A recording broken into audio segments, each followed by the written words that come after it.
Welcome to the Daily Intelligence Brief from IntelStor for the 28th of August 2025. In today's top renewable energy news, Japanese bearing manufacturer NTN will close one of its factories involved in wind power by March 2027. Chinese makers of wind power generators increasingly use parts made in China, leaving bearing orders for NTN down. NTN has been the sole Japanese producer of main bearings, which ensure smooth wind turbine rotation. They also supply primary and aftermarket bearings to Western wind turbine OEMs. Saudi companies entered into an agreement and signed 6 memoranda of understanding with Syria's Ministry of Energy.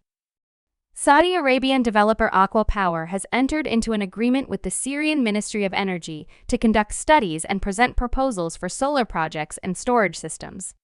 They hope to build solar projects with a capacity of up to 1,000 megawatts, in addition to wind projects capable of generating up to 1,500 megawatts.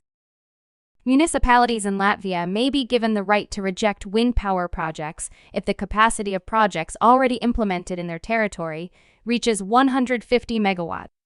Additionally, if projects in the planning region as a whole reach 500 megawatts, according to Kaspars Melnis, the Climate and Energy Minister.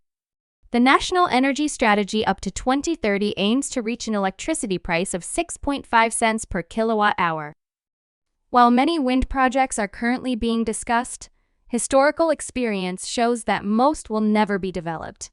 Between 2009 and 2022, environmental impact assessment procedures began for 26 projects, totaling 4 gigawatts. But only one project of 100 megawatts moved to construction. Turkey is set to expand its energy portfolio with plans to use the waters around the country for offshore wind farms, adding to the well-established renewable sector. The country deploys a mix of solar, wind, biomass, and thermal sources, along with an extensive hydroelectric scheme.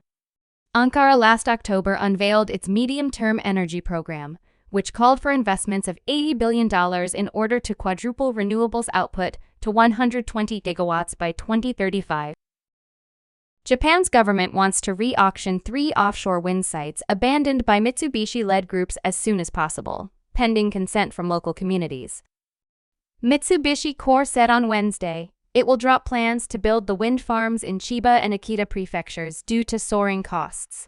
The rights to build and operate the farms were awarded in the state's first major auction rounds in 2021. They have a combined planned capacity of 1.76 gigawatts and were slated to start between 2028 and 2030.